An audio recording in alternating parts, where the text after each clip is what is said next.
For antiwar.com and Chaos Radio 95.9 in Austin, Texas, I'm Scott Horton, and this is Anti-War Radio.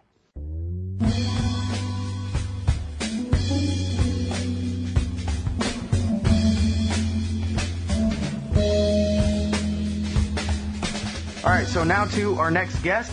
It's Mohammed Sahimi. He's a professor of chemical engineering and materials science at the NIOC at the University of Southern California, has published extensively on Iran's nuclear program and its political developments. Welcome back to the show, Mohammed. How are you doing? I'm not too bad. It's great to be back in your program, Scott. Well, I'm happy to have you here. And everybody, you can find Mohammed's articles at original.antiwar.com/Sahimi, which is Sahimi, original.antiwar.com/Sahimi. And I'm looking at sanctions only hurt ordinary Iranians. Well, too obvious, too true, and too relevant, because as this article begins on Thursday, January the 28th, the Senate approved legislation that allows the president to impose sanctions on any entity that exports gasoline to Iran or help expand its refining capacity by denying them loans from American financial institutions. A largely similar legislation has already been passed by the House of Representatives. All right, so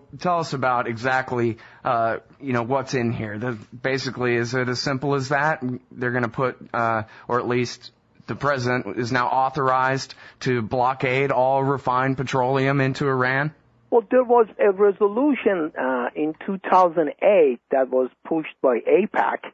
They wanted to impose gasoline sanctions on Iran so that Iran would not import the extra gasoline that it needs. Iran has a lot of oil but doesn't have enough refining capacity, and over the past several years it has had to import up to 40% of its gasoline consumption. So in 2008 there was this resolution pushed by AIPAC, American Israeli Public Affairs Committee, that would impose a gasoline sanction, but it would also enforce it in the sense that it would use U.S. naval forces in the Persian Gulf in order to prevent any country to send its gasoline to Iran. And of course that would have led to war, and that's why AIPAC was forced to withdraw it. The new resolution authorizes the president to punish those companies, especially a company in Switzerland that is basically an intermediate between Iranian government and some other oil companies, to sell gasoline to Iran.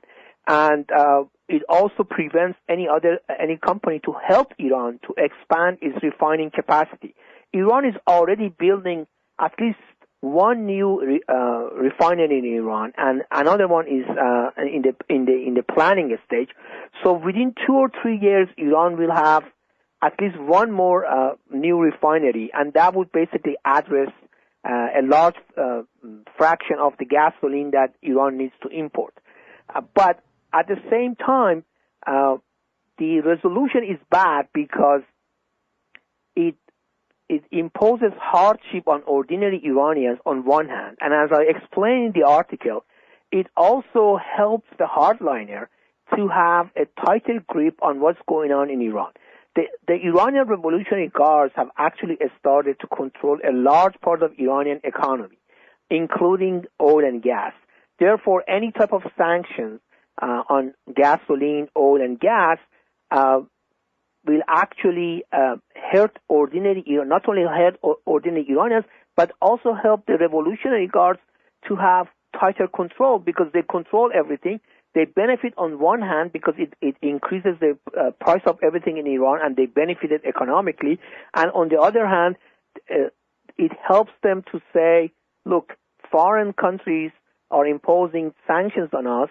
This sanction is not, let's say, on weapon or anything. It is on everyday stuff that we need, from food to gasoline to oil and so on, if it gets to that. And therefore, we need to rally against all these foreign powers, and therefore let's forget about what's happening within Iran, all the political developments, all the push for democracy and so on. So at this stage, any sort of economic sanctions that has to do with what ordinary Iranians need in their daily lives will not only hurt them economically, but it will also push back people's struggle for democracy in Iran, and that's why this resolution is so bad at this point.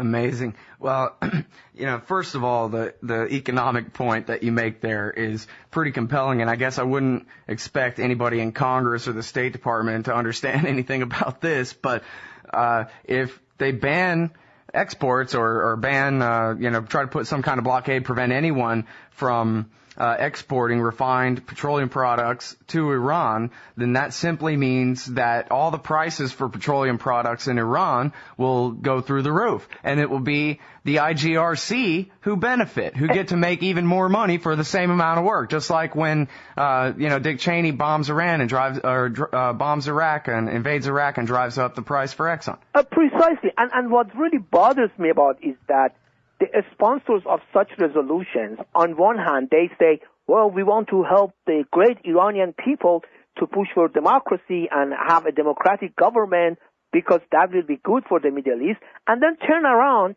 and try to impose tough sanctions on Iran that will hurt the same people that they claim to be wanting to help in order for Iran to become democratic. Well, the two of them don't go hand in hand. They're mutually exclusive. Mm-hmm. If we want Iranian people to be able to push the hardliners in Iran to move towards a democratic system, we cannot do anything that, first of all, hurts them economically, and secondly, gives the hardliner an excuse to rally people against the foreign powers and foreign government who are imposing those sanctions and finding a justification for their rule in Iran, and try to get people to forget about what's happening within the country and instead concentrate on the foreign threat.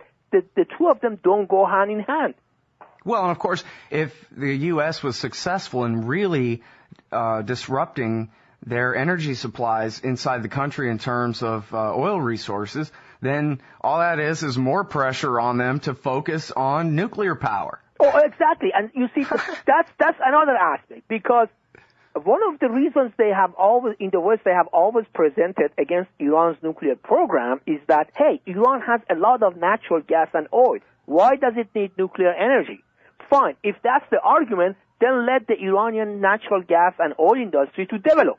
But it cannot be developed unless there is foreign investment, unless there is no sanctions, and so on. So on one hand, we say, you have a lot of oil and gas, you don't need nuclear energy. On the other hand, we say, we don't like you, so we are going to impose all these sanctions against you. So you are not going to have to be able to use your oil and gas. Therefore, you have to move towards nuclear energy. I mean, this is just a maddening sort of arguments that they always use against Iran, and I don't understand this. Well, I mean, it depends on which way you analyze it from. I mean, as you well know, the enemy of the war party in America is the moderates in Iran, and if there's an alternative, even just another Rafsanjani or Khatami who comes to power, who seems like a reasonable face who can be dealt with, well, that really screws up the plans of the war party, who much prefer to focus on Ahmadinejad, the same way that when it was Rafsanjani and Khatami, they focused on the Ayatollah Khamenei, because, whichever is the scarier boogeyman. And that's why, of course, it makes sense. The degree of truth behind it, I don't really know. I don't know if it's clear to you, the degree to which the CIA is attempting to influence the Green Revolution or help it there. But even the implication that America is helping the Green Revolution in Iran degrades the value of that Green Revolution immeasurably and makes them just seem like puppets and helps to further marginalize them. So rather than getting a color-coded revolution, we're just solidifying the power of Ahmadinejad and hardliners like him. I have no doubt that the CIA and the Israeli Mossad try to manipulate the Green movement in Iran. There is no question that they would do their best in order to be able to have influence there. But at the same time, I believe that the Green movement in Iran is largely indigenous. It is out of the fact that the Iran presidential election of June 12 was basically stolen. Now, since you mentioned Rafsanjani and Khatami, let me just point out two things. Back in 1990s, when Rafsanjani was the president, Iran invited foreign oil companies to come in and develop Iran's offshore oil fields. The true winner of the bidding process was a European oil company. But because Rafsanjani wanted to improve Iran and the United States relationship, the government awarded the contract for the development of that offshore field to Conoco, the American oil company Conoco.